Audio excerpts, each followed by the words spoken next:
राष्ट्रवादी काँग्रेस पक्षाचा आमदार निर्मल साहेबांचा नामदार दिलीपराव वळसे पाटलांचा विवेकराव वळसे पाटलांचा राष्ट्रवादी काँग्रेस पक्षाचा खासदार आढळराव पाटलांचा शिवसेना उत्तर बाळासाहेब ठाकरे पक्षाचा सन्माननीय हिंदुत्व सम्राट सरसेनापती बाळासाहेब ठाकरेंचा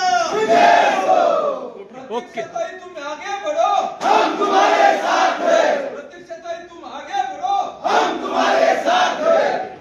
अनेक वर्ष आम्ही या शिवसेनेच्या गावातील कामकर्त्यावर नाराज होतो आणि नेहमीच आम्हाला ते त्या ठिकाणी गावामध्ये दुय्यम असं स्थान द्यायचे, कुठल्या प्रकारचा आम्हाला वागणूक चांगली दिली जायची नाही याचा सर्वांचा रोष आणि खेद होता आणि म्हणून सर्वच मुलांचं या ठिकाणी मागणी होती की खऱ्या अर्थानं आपल्या राष्ट्रवादी काँग्रेस आणि नामदार साहेबांच्या पाठीमागं आणि विवेकराव वळसे पाटलांच्या पाठीमागे सर्वच पक्षाच्या पाठीमागे खंबीरपणे गावामध्ये जर पक्ष वाढवायचा असेल तर आपल्या हक्काचं आहे.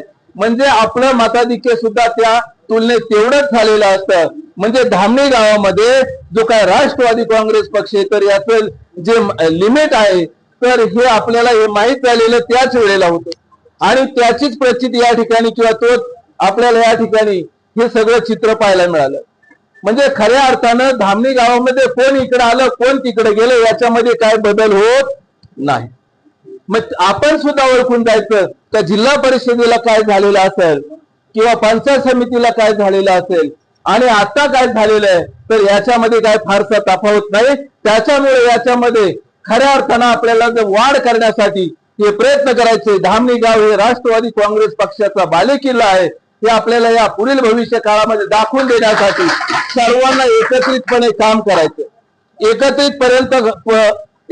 एकत्रित काम करत असताना या ठिकाणी उभाटा गटाचे जे काही कार्यकर्ते आहेत त्यांना सुद्धा आपलं सहकार्य नेहमीच या ठिकाणी भविष्य काळामध्ये करायचं. त्यांचं सुद्धा आपल्याला सहकार्य करायचं. त्यांना सुद्धा आपल्याला कोणत्या पद्धतीने त्या ठिकाणी हे बाजूला सोडायचं नाही. त्यांना सुद्धा बरोबर घेऊनच या ठिकाणी काम करायचंय आणि म्हणून ही सुद्धा प्रत्येक कार्यकर्त्यानं याची जाणीव ही आपल्याला असणं गरजेचं आहे आणि भविष्य काळामध्ये आपण सर्वजण हे पक्षाचं काम अशाच पद्धतीनं या ठिकाणी चालू ठेवून धामणी गावचा सर्वांगीण विकास करण्यासाठी म्हणून मी सर्वांच्या उपस्थितीमध्ये हा जो 18 महिन्याचा कालखंड आहे तर या कालखंडामध्ये या ठिकाणी 10 ते 20 कोटी या ठिकाणी निधी आपल्या सर्वांना बंटीरावांनी उपलब्ध करून द्यावा अशा प्रकारची सर्वांच्या वतीनं मी त्यांना आग्रहाची या ठिकाणी विनंती करतो. बरोबर आहे ना? आणखी पाहिजे असेल तर ते नाही म्हणणार नाही. हे गृहीत धरता सगळेच लोक आपल्या जण आपण गावचे सरपंच आहोत. या पुढच्या काळामध्ये आपण काम करावं, सगळ्यांना सोबत घ्यावं एवढंच मी तुम्हाला या निमित्ताने सांगतो. तुमच्या नेतृत्वाखाली चांगल्या पद्धतीनं पक्ष उभा राहावा, गावचा विकास व्हावा हीच मी खंडेरायाच्या चरणी प्रार्थना करतो. त्या कामी तुम्हाला सर्वांना जे जे सहकार्य लागेल ते सहकार्य करण्याचं काम आपण नामदार साहेबांच्या नेतृत्वाखाली करू आणि राष्ट्रवादी काँग्रेस पक्ष देखील चांगल्या पद्धतीने त्या ठिकाणी हे करू. मग अशी सरांनी एक चांगलं वाक्य सांगितलं, लगेच हुरळून जाऊ नका आणि अजून म्हणजे काय 175 म्हणा 155 म्हणा जो काय असेल तो विजय म्हणजे काही फार मोठा विजय आपल्याला मिळाला असं नाही किंवा मलाही 274 275 जे काही लीड मिळाला असेल एवढ्या मोठ्या गावातून एवढी कामं केल्याच्या नंतर फार मिळालं असं नाही. आपल्याला अजून बरेच कामं करायची.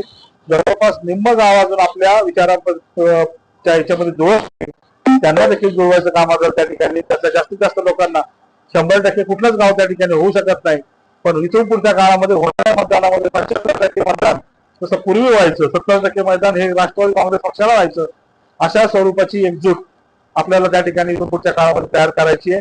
त्यासाठी सगळ्यांनी हा विजय हा दिलेली एक संधी आहे, जबाबदारी आहे असं समजून त्या ठिकाणी प्रत्येकाने काम करावं एवढंच मी तुम्हाला निमित्ताने सांगतो.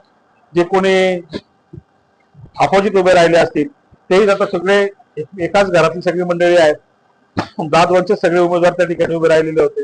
त्यामुळे एकाच कुटुंबातील एकाच भावकीच्या माणसांना सगळ्यांना एकत्र घेऊन आपण त्या ठिकाणी काम करावं एवढंच मी तुम्हाला सर्वांना सांगतो. सगळ्यांचं मनापासून अभिनंदन करतो. अतिशय चांगला विजय तुम्ही त्या ठिकाणी मिळवलात. अपेक्षेपेक्षाही जास्त चांगला विजय तुम्ही त्या ठिकाणी मिळवलात. तुमच्या मनापासून त्या ठिकाणी अभिनंदन करतो. तुम्हाला मनापासून शुभेच्छा व्यक्त करतो आणि थांबतो. धन्यवाद.